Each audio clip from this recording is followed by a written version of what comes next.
Bonjour à tous. Je me suis réveillée ce matin avec cette idée de parler de l'inversion des valeurs. Parce que cette crise du coronavirus nous permet de comprendre ce qu'est l'inversion des valeurs. Nous sommes dans un monde qui nous fait voir des choses qui ne sont pas celles que nous devrions voir. Et ce n'est pas un thème nouveau. Mais c'est aussi un thème qui est très important en ce moment. Pourquoi? Parce que nous vivons dans un monde où le pouvoir économique semble tout régir. Qui a un tapis rouge déroulé devant lui quand il se déplace? Habituellement, les personnalités. Qui sont ces personnalités? Ce sont des gens, des personnes donc, dont le nom est connu parce qu'ils ont du pouvoir et ils ont souvent un compte en banque bien garni.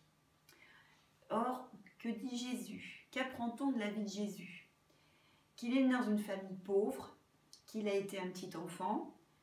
Je rappelle Luc 2,52 qui disait qu'il croissait en sagesse, en stature et en grâce.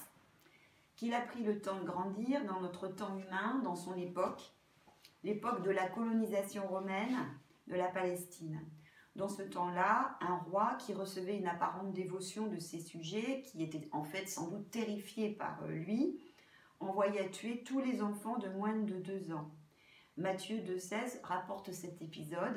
Alors Hérode, voyant qu'il avait été joué par les mages, se mit dans une grande colère et il envoya tuer tous les enfants de 2 ans et au-dessous qui étaient à Bethléem et dans tout son territoire.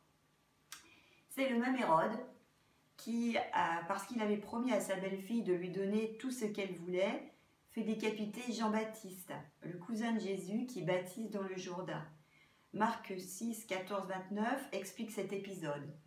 Le garde alla décapiter Jean dans la prison et apporta la tête sur un plat. Vous imaginez la scène et la barbarie de ce tyran? Mais le garde lui obéissait. Les Romains regardaient Hérode comme un ami qui maintenait la paix dans ce territoire qu'ils avaient conquis.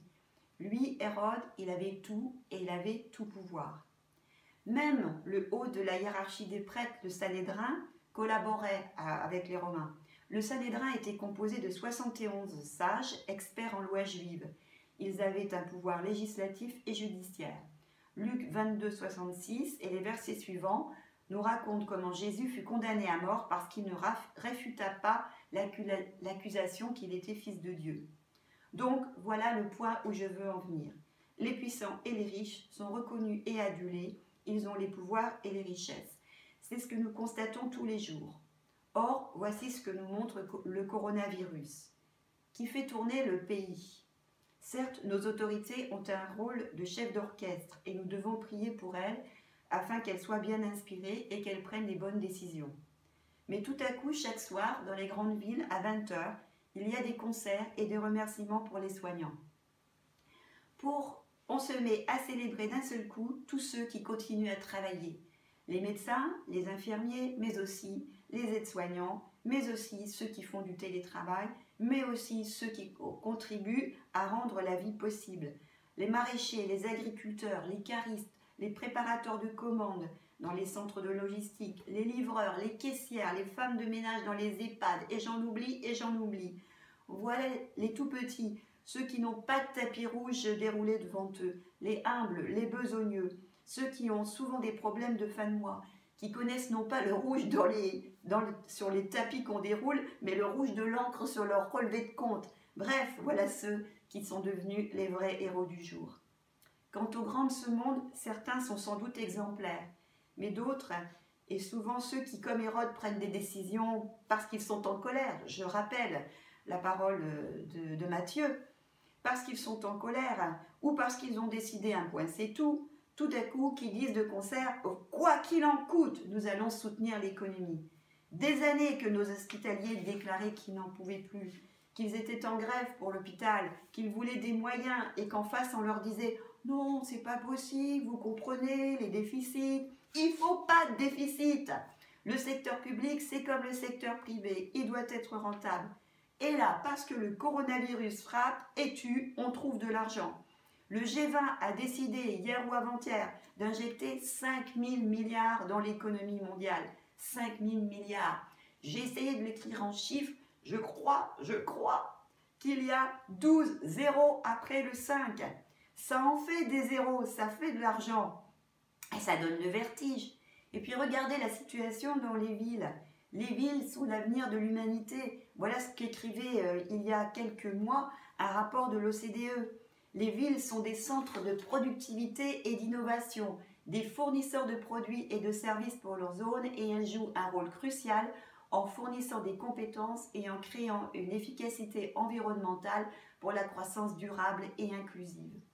En 2010, il y avait 32 mégalopoles et de plus de 10 millions d'habitants. Et on en prévoit 43 en 2030. Et le prix du foncier dans les mégalopoles envoie vers les banlieues ou les territoires moins attractifs en termes d'emploi du numérique les plus pauvres. Les héros dont je parlais tout à l'heure.